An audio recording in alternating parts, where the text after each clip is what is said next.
Kita beralih ke informasi lainnya, Saudara. Ratusan pengemudi taksi online menggelar konvoi dengan mengelilingi sejumlah ruas jalan. Konvoi kendaraan ini sebagai bentuk sosialisasi pada masyarakat bahwa taksi online telah resmi berdasarkan revisi Permen Hub nomor 26 tahun 2017 yang akan efektif diberlakukan pada 1 November mendatang. Dengan mengambil titik kumpul di depan Monumen Mandala, Jalan Jenderal Sudirman, ratusan pengemudi taksi online menggelar konvoi dengan mengelilingi sejumlah ruas jalan.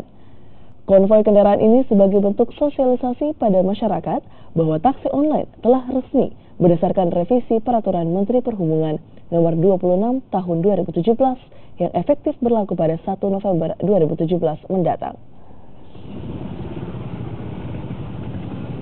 Kumpul di sini itu tujuannya melakukan konvoi damai dan kami akan melakukan perjalanan itu rute-rute di jalan protokol yang ada di